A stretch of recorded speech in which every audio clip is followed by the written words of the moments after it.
Good morning बच्चों, मैं doctor राजन sir net mat में आप सबका स्वागत है। उम्मीद करता हूँ आप सब ने सब्सक्राइब कर दिया होगा चैनल और लाइक शेयर रोज़ करते होंगे। आज हमारा टॉपिक है pollen pistil interaction. Pollen pistil interaction का मतलब होता है all those events that occur from the time of pollen deposition over the stigma to the time of pollen tube entry into the ovule. Pollen जब से आया stigma के ऊपर, वहाँ से लेके उसका न्यूट्रिशन गेन करना, उसका जर्मिनेट होना और पोलन ट्यूब का ओव्यूल तक पहुँचना, इन सब इवेंट्स को हम मिला के बोलते हैं पोलन पिस्टिल इंट्रैक्शंस। इसमें फर्टिलाइजेशन नहीं आएगा, ध्यान रखना। तो ये एक टर्म थी जिसका मैंने आपको मीनिंग बताया। अब हमारे पास टॉपिक आता है fertilisation. As we have discussed, fertilisation is double fertilisation type in angiosperm. Double fertilisation में ट्रिपल फ्यूजन और सिनगेमी आता है, तो वो हमने डिस्कस कर लिया है। फर्टिलाइजेशन का क्या मतलब हुआ? Fusion of male and female gametes is called fertilisation, also termed as syngamy. In seed plant the male gametes are brought to egg containing female gametophyte by pollen tube. The phenomena is called साइपेनोगेमी। इस term का क्या मतलब है? देखो, अगर gametes होता है वो मेल गैमेट, वो फीमेल के पास पोलन ट्यूब से जाता है तो हम उसे साइपेनोगेमी कहते हैं, क्योंकि इस केस में जो गैमेट होता है वो मोटाइल नहीं होता, पोलन ट्यूब उसको लेके जाती है, तो ये साइपेनोगेमी। और जो ब्रायोफाइट और जो थेलोफाइट्स है, इवन टेरिडोफाइट्स भी, उनके अंदर मेल गैमेट्स होता है, वो मेल गैमेट मोटाइल होते हैं, वो पानी की हेल्प से फीमेल के गैमेट तक पहुंचते हैं, उसे हम जॉइडोगेमी कहते हैं। एक इन बिटवीन स्टेज आएगी जो कि हायर टेरिडोफाइट्स और लोअर जिम्नोस्पर्म में होती है, दैट इज जॉइडोसाइपेनोगेमी। उसके अंदर क्या होता है? मोटाइल मेल गैमेट को पोलन ट्यूब ट्रांसफर करती है। तो तीन टर्म आएगी आपके पास, जॉइडोगेमी, जॉइडोसाइपेनोगेमी एंड साइपेनोगेमी। तो ध्यान रखना, सब मैंने आपको बता दिया। अब देखो, पोलन ट्यूब होती है, वो जब ओव्यूल तक पहुंचती है तो उसे कीमोट्रोपिक मोशन कहते हैं। कीमोट्रोपिक क्यों? क्योंकि कैल्शियम बोरॉन इन ऑसिटोल शुगर कॉम्प्लेक्स नाम का कंटेंट होता है। कहाँ पे? सिंदर्जिड सेल के बेस में, जिसे हम बोलते हैं फिलीफॉर्म अपैरेटस, वहाँ पे। और वो पोलन ट्यूब को गाइड करता है, पोलन ट्यूब की ग्रोथ को प्रमोट करता है, तो इसे बोलते हैं कीमोट्रोपिक मूवमेंट। तो आपसे पूछा जाता है फिलीफॉर्म अपैरेटस का काम क्या है या सिंदर्जिड सेल का काम क्या है, तो वो पोलन ट्यूब को गाइड करते हैं, उसमें कैल्शियम बोरॉन और शुगर होते हैं। ये कीमोट्रोपिक मूवमेंट है, ध्यान रखना। एक होता है कीमोटैक्टिक। कीमोटैक्टिक का मतलब होता है चल के जाना, लाइक हमारे स्पर्म होते हैं वो ओवम की तरफ कीमोटैक्टिक करते हैं, लेकिन ये कीमोट्रोपिज्म में, क्योंकि इसमें चलता नहीं है, ग्रोथ हो रहा है। मुड़ना या ग्रो होना कीमोट्रोपिज्म होता है, चलकर किसी केमिकल की तरफ अट्रैक्ट होके जाना, मूव करना, उसे हम कीमोटैक्टिक मोशन बोलते हैं। अब हमारे पास है कि पोलन ट्यूब ओव्यूल में अगर एंटर करती है तो उसके क्या तरीके हैं। तो पोलन ट्यूब को जो गाइड करता है, ग्रोथ के लिए प्रमोट करता है, उसे हम ओवरी के पार्ट को हम ऑब्सुरेटर बोलते हैं। ऑब्सुरेटर क्या होता है? ऑब्सुरेटर एक डायरेक्ट करने वाला टिश्यू है जो पोलन ट्यूब को ग्रोथ और प्रमोट करता है। अब देखो, पोलन ट्यूब जब ओव्यूल के अंदर एंट्री करेगी तो आपको ओव्यूल की मैंने स्ट्रक्चर पढ़ाई थी, तो चलेजा होता है, माइक्रोपाइल होता है और इंटेग्यूमेंट होती है। अगर पोलन ट्यूब माइक्रोपाइल एंड से एंटर करती है ओव्यूल के अंदर तो उसे बोलते हैं पोरोगेमी। पोर मीन्स होल, ओपन स्पेस, तो माइक्रोपाइल आपको पता ओपन स्पेस है, इसलिए उसके लिए पोर मतलब पोरो वर्ड यूज हुआ है। पोरोगेमी का मतलब होता है when pollen tube enter to ovule via micropyle. इसके एग्जाम्पल है लिली। अगर चलेजा से जाती है पोलन ट्यूब तो चलेजोगेमी, कैजुरिना जैगलांस में होता है। और अगर इंटेग्यूमेंट को ब्रेक करते हुए एंट्री करती है या फिनिकल के थ्रू एंट्री करती है तो उसे हम म्यूजोगेमी कहते हैं। कुकुरबिटा और पॉपुलस में ये देखा जाता है। पोरोगेमी सबसे ज़्यादा कॉमन है। आप ऐसे समझो कि बारात आई है और दूल्हा एंट्री कर रहा है दुल्हन के पास जाने के लिए। अगर मेन गेट से दूल्हा एंट्री करता है तो वो पोरोगेमी। अगर बैक साइड से पीछे वाले गेट से एंट्री करता है तो चलेजोगेमी, और घर की दीवार तोड़ के एंट्री करता है तो मीजोगेमी। तो अधिकतर केस में दूल्हा कहाँ से एंट्री करता है? गेट से, मतलब अधिकतर केस में पोरोगेमी कॉमन वर्ड है, पोरोगेमी सबसे ज़्यादा पाया जाता है। Pollen tube enter from micropylar in most of plant. देखो ये आगे का कुछ टर्म्स है जो मैं आपको समझा देता हूँ पढ़ के। In ovule the pollen tube is attracted by secretion of synergids. जब पोलन ट्यूब अंदर जाती है तो सिनर्जिड, मतलब जिसे हम सहेलियाँ कहते हैं, एग सेल को हम दुल्हन कहते हैं, तो ये सहेलियाँ क्या करती है? दूल्हे को लेके जाती है दुल्हन तक, मतलब ये अट्रैक्ट करती है, ऐसा सीक्रेशन करती है, गाइडेंस देती है उसको। Usually the pollen tube enter the embryo sac by passing into one of two synergids. The impact destroy that synergid. The pollen tube also breaks open to release its content. Out of two male gametes, one fuses with egg or oosphere pair to perform generative fertilization, and another male gamete fuse with central or polar nuclei and result in primary endosperm nucleus formation, means triploid endosperm बनता है। उसमें generative cell participate कर रही है, इसलिए उसको generative fertilization कहते हैं। और ओवम के साथ फ्यूज होने को हम बोलते हैं, ओवम के साथ फ्यूज हो रही है ये गैमेट, तो इसको हम जनरेटिव फर्टिलाइजेशन कहते हैं। और आप ट्रिपल फ्यूजन को वेजिटेटिव फर्टिलाइजेशन कहते हैं, क्योंकि उसमें न्यूक्लियस है, जो पोलर न्यूक्लियाई है वो वेजिटेटिव न्यूक्लियाई है। तो डबल फर्टिलाइजेशन में दो फर्टिलाइजेशन होते हैं, एक जनरेटिव फर्टिलाइजेशन मतलब सिनगेमी, और एक वेजिटेटिव फर्टिलाइजेशन मतलब triple fusion. Okay, generative fertilisation या सिनगेमी से डिप्लॉयड जाइगोट बनेगा जो आगे जाके एम्ब्रियो बनेगा, और जो ट्रिपल फ्यूजन है या वेजिटेटिव फर्टिलाइजेशन है उससे primary endosperm nucleus means endosperm बनेगा, जो कि डेवलपिंग जाइगोट को नॉरिशमेंट प्रोवाइड करेगा। The nucleus of second male gamete fuses with to haploid polar nuclei और diploid secondary nucleus of central cell to perform triploid primary endosperm nucleus. Starting it is called PEN, PEN, PEN का मतलब primary endosperm nucleus, commonly हम उसे endosperm कहते हैं। The central cell is now called primary endosperm cell. This second fertilization is called vegetative fertilization, since as a consequence of it vegetative or nutritive tissue is formed to nourish the embryo. Vegetative fertilization is also called triple fusion, since 3 nuclei get fused, 2 polar nuclei and 1 male gametes. मैंने आपको समझा दिया। हम endosperm के बनने की process को vegetative fertilisation कहते हैं। इसके पीछे दो रीजन है, क्योंकि पोलर न्यूक्लियाई जनरेटिव पार्ट नहीं है, वेजिटेटिव पार्ट है, या फिर आप कह सकते हो जो एंडोस्पर्म बना है वो भी कोई जनरेटिव ऑर्गन या टिश्यू नहीं है, वो सिर्फ जाइगोट को न्यूट्रिशन देने के लिए बना है, इसलिए इसका नाम है vegetative fertilisation. So we discussed about double fertilisation. Okay, अब सिंपली वापस देख लो डबल फर्टिलाइजेशन को। डबल फर्टिलाइजेशन का मतलब क्या है? Syngamy plus triple fusion. Okay, इसको नावासिन ने लीलियम नाम और फर्टिलेरिया नाम के प्लांट के अंदर सबसे पहले डिस्कवर किया था, और इसके अंदर दो चीज़ें होती है, generative fertilisation and vegetative fertilisation, means syngamy and triple fusion. Okay, मैं आपको सब बता चुका हूँ। अब हम आते हैं आर्टिफिशियल हाइब्रिडाइजेशन। आर्टिफिशियल हाइब्रिडाइजेशन का मतलब होता है हम हमारे डिजायर पॉलन को हमारे स्टिग्मा से मिलाते हैं, हम डिजायरेबल कैरेक्टर मिक्स करते हैं। तो आपको ऐसा करना है तो आपको क्या करना पड़ेगा? इमैस्कुलेशन एंड बैगिंग, दो चीज़ें करनी पड़ेगी जो कि मेंडल्स ने की थी। तो इमैस्कुलेशन क्या है?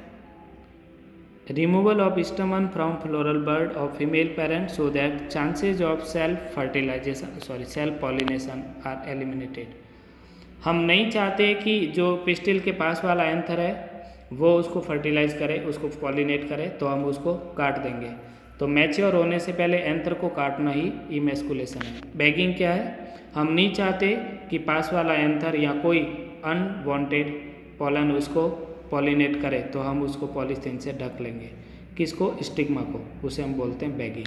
बैगिंग एंड इमैस्कुलेशन दोनों हम इसलिए कर रहे हैं ताकि हम हमारा जो चाहते हैं वो क्रॉस पॉलिनेशन हो सके। सेल्फ पॉलिनेशन को रोकने के तरीके हैं ये दोनों। पॉलिनेशन हो गया है, अब आप रीबैग्ड कर लेते हो। कब तक? जब तक फ्रूट बन के तैयार नहीं हो जाता। इसे बोलते हैं rebagging. Emasculation not required if the flower are unisexual. Obviously बात है, अगर फ्लावर में एक ही सेक्स है तो फिर आप इमेस्कुलेशन क्यों करोगे, सिर्फ बैगिंग कर दो और उसके बाद आप अपना डिजायरेबल पॉलन लाके उसको पॉलिनेट कर लो। Now we are going to discuss post fertilisation changes, मतलब what happen after zygote formation. Zygote बन के अब क्या होगा, तो ध्यान रखना सिर्फ जाइगोट नहीं बना है, यहाँ पे एंडोस्पर्म भी बना है, क्योंकि यहाँ डबल फर्टिलाइजेशन हुआ है। तो हमें देखना है कि एंडोस्पर्म का क्या होगा, हमें देखना है जाइगोट का क्या होगा। इन दोनों को मिला के पोस्ट फर्टिलाइजेशन बोलते हैं, या फिर हम बोल सकते हैं endosperm formation, embryo development and seed formation and fruit formation, all combinedly known as post fertilisation changes. क्या क्या आएगा इसमें, endosperm formation, embryo development, seed formation and fruit formation. Since all this event takes place after formation or after fertilization, so these are called post fertilization changes. देखो एक एक करके हम discuss करते हैं। हमें देखना है एंडोस्पर्म की स्ट्रक्चर, टाइप और डेवलपमेंट कैसे होता है। पहला ये देखते हैं, depending upon mode of its formation angiospermic endosperm is of 3 type called nuclear, cellular, helobial. इसमें से भी क्वेश्चन आता रहता है बोर्ड में और नीट में। बोर्ड और नीट कोई अलग नहीं है, ये सिर्फ बच्चों की मेंटेलिटी होती है। बोर्ड में हम थ्योरी को बहुत डिटेल से पढ़ते हैं और हमें रिटन एग्जाम देना होता है। नीट में हम थ्योरी को बहुत अच्छे से पढ़ते हैं और हमें ऑब्जेक्टिव परफॉर्म करना होता है। कुल मिला के पढ़ना दोनों के लिए कॉमन ही है, वो है थ्योरी। जितनी थ्योरी में रिसर्च करोगे उतने ऑब्जेक्टिव अच्छे से आपसे सॉल्व आउट हो पाएंगे। लेकिन मैं आपको चैप्टर तो पढ़ा रहा हूँ, पर अभी इतना टाइम नहीं है कि मैं आपको ऑब्जेक्टिव भी डिस्कस करूं। बाद में करूंगा ऑब्जेक्टिव डिस्कस 100 क्वेश्चन पर चैप्टर। अभी आप खुद से अगर समय मिले तो 100 क्वेश्चन निकालते रहना, आपकी इस थ्योरी से सारे क्वेश्चन निकल जाएंगे। एनसीईआरटी बेस्ड बुक को ही फॉलो करना, अभी आपको इधर उधर के किसी के कोचिंग के मॉड्यूल में पढ़ने की ज़रूरत नहीं है, नहीं तो बाद में पछताओगे। मैं बार बार इंडिकेट कर रहा हूँ, सिर्फ एनसीईआरटी पढ़ो। दुनिया कुछ भी कहती हो, फॉलो अच। हम कह रहे हैं एनसीईआरटी फॉलो करो, मतलब एनसीईआरटी को ही फॉलो करो, वही आपका सिलेबस है। तो हम देख रहे हैं 3 तरह के न्यूक्लियर, सेलुलर, हेलोबियल, 3 टाइप का एंडोस्पर्म डेवलपमेंट है। पहला हम न्यूक्लियर एंडोस्पर्म देखते हैं। देखो पहले डायग्राम दिखा देता हूँ, फिर आपको थ्योरी पढ़ाऊँगा। ये ऊस्पोर है। ऊस्पोर क्या है, जाइगोट। आपने देखा कि डबल फर्टिलाइजेशन में 2 चीज़ें होती है, एक एंडोस्पर्म बनता है, एक जाइगोट बनता है। तो जाइगोट को हम ऊस्पोर बोलते हैं, या जाइगोट बोलते हैं, डिपेंड करता है। इसके पास आपको दिख रहा है 1 2 3 4 न्यूक्लियस बता रखे हैं और सेल बता रखे हैं, सेंटर में होलो स्पेस बता रखे हैं जो वैक्यूल्स है। अब क्या हो रहा है कि जो एम्ब्रियो है वो धीरे धीरे डेवलप कर रहा है और सेल में न्यूक्लियस ही न्यूक्लियस बन रहे हैं, सेल वॉल नहीं बन पा रही है। तो ये सारे डॉट डॉट आपको नज़र आ रहे हैं, ये सारे साइड में, ये क्या है, सारे न्यूक्लियस है। तो सिर्फ फ्री न्यूक्लियर डिवीजन हो रहा है और साइटोकाइनेसिस नहीं हो रहा है, इसलिए इस टाइप के एंडोस्पर्म को बोलते हैं न्यूक्लियर एंडोस्पर्म। क्यों, क्योंकि इसमें न्यूक्लियस ही न्यूक्लियस भरे हुए हैं। ओके, पहले न्यूक्लियर एंडोस्पर्म की थ्योरी देखते हैं। The primary endosperm nucleus divide repeatedly without wall formation to produce a large number of free nuclei. The multinucleate cytoplasm undergo cleavage and give rise to a multi cellular tissues, maize, wheat, rice, sunflower, capsella. इन सब के अंदर क्या होता है, multi nucleate structure बन जाती है। हमेशा ही ऐसा नहीं रहता, लास्ट मोमेंट पे सेल बन जाती है। देखो लिखा हुआ है लास्ट में मल्टी सेलुलर टिश्यू बन जाएगा, पर इनिशियली फ्री न्यूक्लियर डिवीजन हो रहा है, इसलिए इसका नाम है न्यूक्लियर एंडोस्पर्म। तो ध्यान रखना, इसमें न्यूक्लियर एंडोस्पर्म इसलिए दिया है क्योंकि इनिशियल में सिर्फ न्यूक्लियर डिवीजन हो रहा है। एग्जाम्पल क्या क्या है, मेज, व्हीट, राइस, सनफ्लावर, कैप्सुला, ये सब। जो कोकोनट का मिल्क होता है, देखो coconut has multi cellular endosperm called coconut meal in the outer part and free nuclear as well as vacuolate endosperm called coconut milk. बाहर वाला मल्टी सेलुलर, अंदर वाला मल्टी न्यूक्लिएट। जो मिल्क होता है कोकोनट का वो मल्टी न्यूक्लिएट एंडोस्पर्म है, फ्री न्यूक्लियर एंडोस्पर्म है। Coconut milk is highly nutritious. और आपको पता है कोकोनट मिल्क के अंदर ही साइटोकाइनिन नाम का प्लांट ग्रोथ हार्मोन डिस्कवर्ड हुआ था। तो प्लांट के इनिशियल स्टेज में हम जब सीड को जर्मिनेट करते हैं तब कोकोनट मिल्क डालते हैं, तो भी प्लांट फास्ट ग्रो करता है, मतलब ये न्यूट्रिशियस है। इसमें प्रोटीन, शुगर, विटामिन सब चीज़ें होती है। तो ये था फ्री न्यूक्लियर एंडोस्पर्म, जिसका बेस्ट एग्जांपल है कोकोनट मिल्क। कोकोनट का जो कर्नेल ऊपर का पार्ट है वो मल्टी सेलुलर है। दूसरा डायग्राम देखो, ये है सेलुलर। जैसे ही न्यूक्लियस डिवाइड हुआ सेल भी बन गई, न्यूक्लियस डिवाइड हुआ सेल भी बन गई, तो इसे बोलेंगे cellular endosperm because each nucleus has a own cell, इसकी अपनी सेल है। ये और ये आपको एक जैसा ही दिख रहा है दोनों, लेकिन ध्यान रखना ये सेल है और उसमें न्यूक्लियस है, ये सारे बाद में बता रखा है। सेलुलर बाद में ये भी ऐसा ही होगा, वो भी ऐसा ही होगा, लेकिन इनिशियल में देखो इसमें बहुत सारे न्यूक्लियस है, लेकिन इसमें सेल्स और न्यूक्लियस है।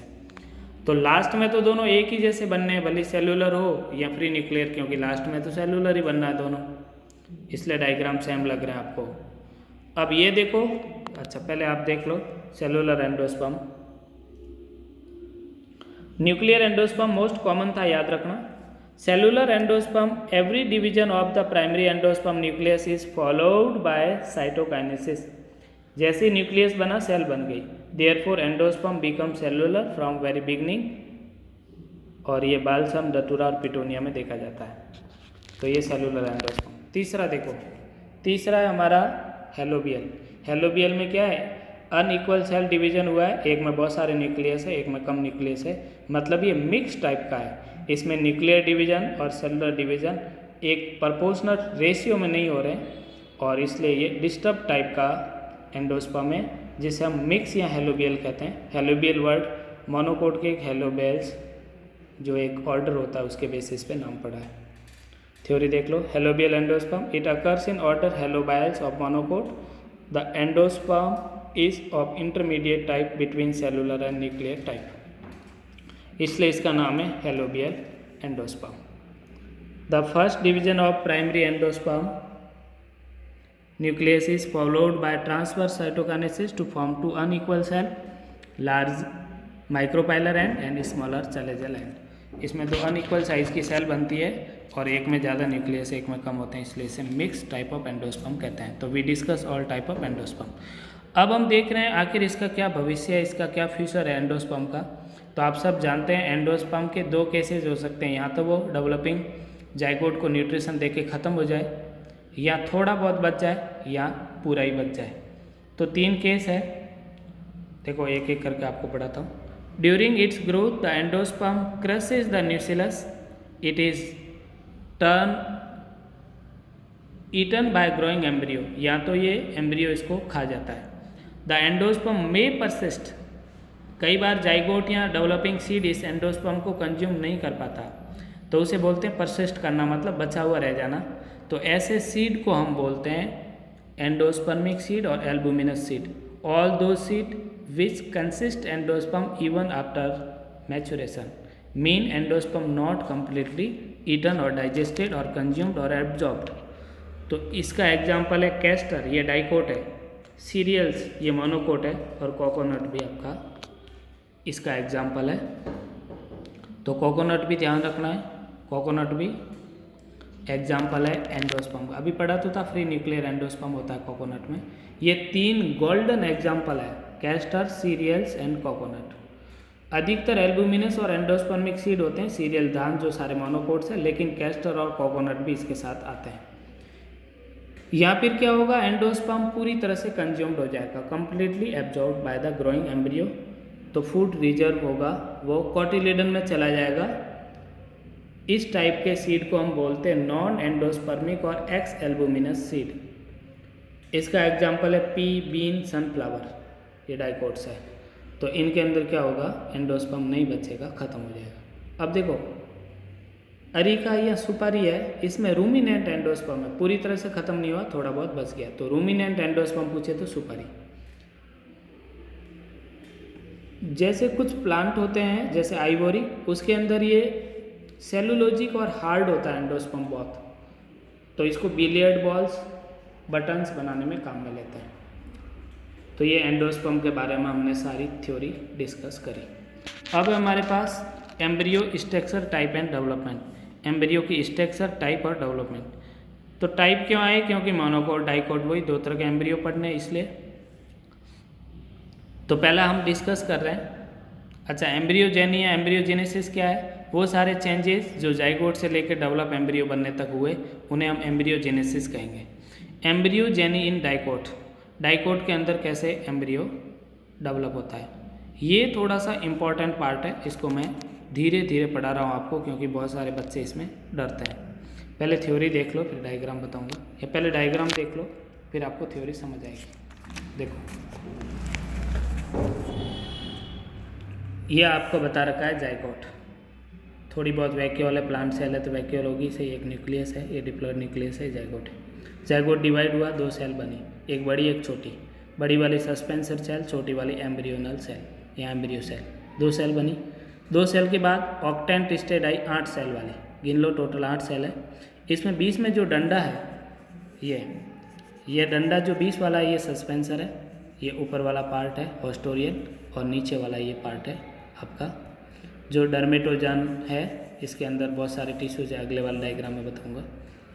अभी आपका बन गया ग्लोबुलर एम्ब्रियो बन रहा है, देखो 8 से 16 सेल, 16 से 32 सेल हुई, 20 में सस्पेंसर नज़र आ रहा है आपको, नीचे बहुत बड़ा घुंटी जैसा नज़र आ रहा है हनुमान जी के, उसकी जो क्या बोलते हैं उसको, गद्दा बोलते हैं, उसकी तरह ऊपर हॉस्टोरियल सेल है सस्पेंसर की, और नीचे वाली जो सेल है उसमें प्रोकैम्बियम है, ग्राउंड मेरिस्टम है, डर्मेटोजन है। यह आप प्लांट एनाटॉमी में देखोगे, प्रोकैम्बियम मतलब जो कैम्बियम बनाएगा वो टिश्यू, ग्राउंड मतलब ग्राउंड टिश्यू बनाएगा, डर्मेटोजन मतलब सुपरफिशियल एपिडर्मिस वगैरह पार्ट बनाएगा प्लांट का, मतलब मेन जनरेटिव पार्ट है। इसका जस्ट पहली जो सेल है वो है रूट टिप, रूट टिप के ऊपर को बोलते हैं रूट कैप या कॉलेरिजा या कैलिप्ट्रा बोलते हैं। ये है ग्लोबुलर एम्ब्रियो, ये ई वाले को हम ग्लोबुलर एम्ब्रियो बोलते हैं। Globular embryo then turn to heart shape embryo, ये एफ वाला क्या है, हार्ट शेप एम्ब्रियो, जो ये हार्ट शेप एम्ब्रियो है आपका, क्योंकि इसका दिल जैसा आपको स्ट्रक्चर दिख रहा है। अब ये जो हार्ट जैसा नीचे का स्ट्रक्चर है, इसका जो बेस पार्ट है सस्पेंसर की तरफ वो तो है रेडिकल, और ये जो पार्ट है नीचे वाला, इसमें 2 कोटिलेडन नज़र आ रहे हैं आपको, और सेंटर में प्ल्यूमिल नज़र आ रहा है। ये जो प्ल्यूमिल वाली डायरेक्शन है, ये वाली, इस वाले डायरेक्शन को एम्ब्रियोनल एक्सिस कहते हैं। एम्ब्रियोनल एक्सिस का टिप है वो प्ल्यूमिल है, और बैक वाला टिप है वो रेडिकल है, मतलब उधर रूट बन रही है, उधर सूट बन रहा है। प्ल्यूमिल क्या बनाएगा, सूट, और रेडिकल क्या बनाएगा, रूट। और 2 कोटिलेडन है, ये स्टोर फूड रखते हैं। मोनोकोट के अंदर एक ही कोटिलेडन होता है, डाइकोट में 2 कोटिलेडन होते हैं, इसलिए di means 2, cot means cotyledon, इसलिए प्लांट को डाइकोट कहते हैं। तो ये 2 कोटिलेडन, एक प्ल्यूमिल जो सूट बनाएगा, रेडिकल जो रूट बनाएगा, और नीचे वाला सस्पेंसर रह गया जो बाद में डिजनरेट हो जाएगा। ये देखो, ये है well developed embryo of dicot. 2 cotyledon नज़र आ रहे हैं आपको, एक प्ल्यूमिल नज़र आ रहा है आपको, ये वाला टिप जिससे सूट बनेगा, जिससे सूट बन रहा है वो एपिकोटाइल, और जिससे रूट बन रही है वो हाइपोकोटाइल। कोटाइल मतलब कोटिलेडन रीजन, कोटिलेडन के जस्ट एबो एपी, तो एपिकोटाइल से प्ल्यूमिल बनेगा, कोटिलेडन रीजन से जस्ट नीचे मतलब हाइपोकोटाइल मतलब कोटिलेडन रीजन से नीचे वाला पार्ट जो कि रेडिकल बनाएगा। रेडिकल की टिप को रूट कैप कहते हैं, कॉलेरिजा कहते हैं। ये रूट कैप का काम होता है, रूट जब ज़मीन के अंदर एंट्री करेगी तो फ्रिक्शन वगैरह होगा, स्टोन वगैरह से उसको बचाती है, उसको प्रोटेक्ट करती है। जो सूट के ऊपर कैप होती है वो थोड़े टाइम के लिए होती है, हवा में फ्रिक्शन इतना नहीं होता तो बाद में वो डिजनरेट हो जाती है। सूट की भी कैप होती है जिसे सिलोप्टाइल कहते हैं, रूट की कैप को कॉलेरिजा कहते हैं। रेडिकल से रूट बनती है, प्ल्यूमिल से सूट बनता है। ओके, तो कोटिलेडन रीजन से एबो के स्पेस को हम बोलते हैं एपिकोटाइल, जिससे प्ल्यूमिल बनता है। कोटिलेडन रीजन से जस्ट नीचे के स्पेस को हम हाइपोकोटाइल बोलते हैं, जिससे रूट बनती है। तो हमने ये डिस्कस किया how embryo develop in dicot. उम्मीद करता हूँ आप सबको समझ आया होगा। अभी बिना उसके बोर्ड के और डिजिटल बोर्ड के मैं आपको ऐसे ही पढ़ा रहा हूँ, और मुझे लग रहा है ये आपके लिए मोर देन सफिशिएंट है, आप इससे भी सेलेक्ट हो जाओगे। इसमें इतना ही फ़र्क है कि बस मैं एक्सप्लेन करता हुआ आपको नहीं दिख रहा हूँ, बस मेरी आपको साउंड आ रही है। थोड़े टाइम में लॉकडाउन खोलते ही डिजिटल बोर्ड सेटअप लग जाएगा, फिर मैं आपको एक्सप्लेन करता हुआ नजर आऊँगा। Keep following me. तो अब थ्योरी देख लो, वापस थोड़ी सी सुना देता हूँ, 2 मिनट और है हमारे वीडियो क्लोज करने का।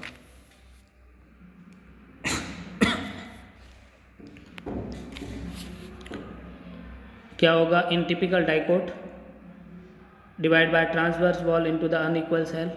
अनइक्वल सेल में हम बोलते हैं एक सस्पेंसर सेल, और नीचे जो एंटीपोडल सेल वाला पार्ट है उसको हम बोलते हैं एम्ब्रियोनल सेल, मैंने अभी आपको डिस्कस किया था। सस्पेंसर की पहली सेल को हम होस्टोरियम बोलते हैं और नीचे वाली सेल को हम हाइपोफाइसिस बोलते हैं। 2 सेल होती है इसको। हाइपोफाइसिस वो वाला पार्ट है जिससे रेडिकल और रूट बनती है, मतलब हाइपोकोटाइल टर्म ही हाइपोफाइसिस है, यही ध्यान रखना आपको। स्टार्टिंग में एम्ब्रियो ग्लोबुलर होता है जिसमें 16 से 32 सेल होती है, वो अनडिफरेंशिएटेड होता है। Still it not decide from which part root, shoot और leaf some part will originate, therefore it is undifferentiated. Early embryo with radial symmetry is called proembryo. Pro means ancient or previous form. Embryo की previous form है. It transformed into embryo with the development of radical, plumule and cotyledon. Develop embryo में 3 चीज़ें होगी. 2 cotyledon differentiate from side with a faint plumule in the center. At this time the embryo become heart shape. Globular के बाद embryo heart shape हो जाएगा। Okay, तो ये ध्यान रखना है। एम्ब्रियो के स्टेजेस, पहले जाइगोट के बाद ऑक्टेंट के बाद ग्लोबुलर के बाद में आपका प्रो एम्ब्रियो के बाद में हार्ट शेप। यहाँ आप बोल सकते हो zygote, octant, globular and heart shape, ये सीक्वेंस है। Okay, structure of dicot embryo मैंने आपको बता दिया। एपिकोटाइल होता है, हाइपोकोटाइल होता है, प्ल्यूमिल होता है, कॉटिलिडन होता है, everything I have discussed. Theory आपको देखनी है तो मैं आपको उसको एक बार बता देता हूँ।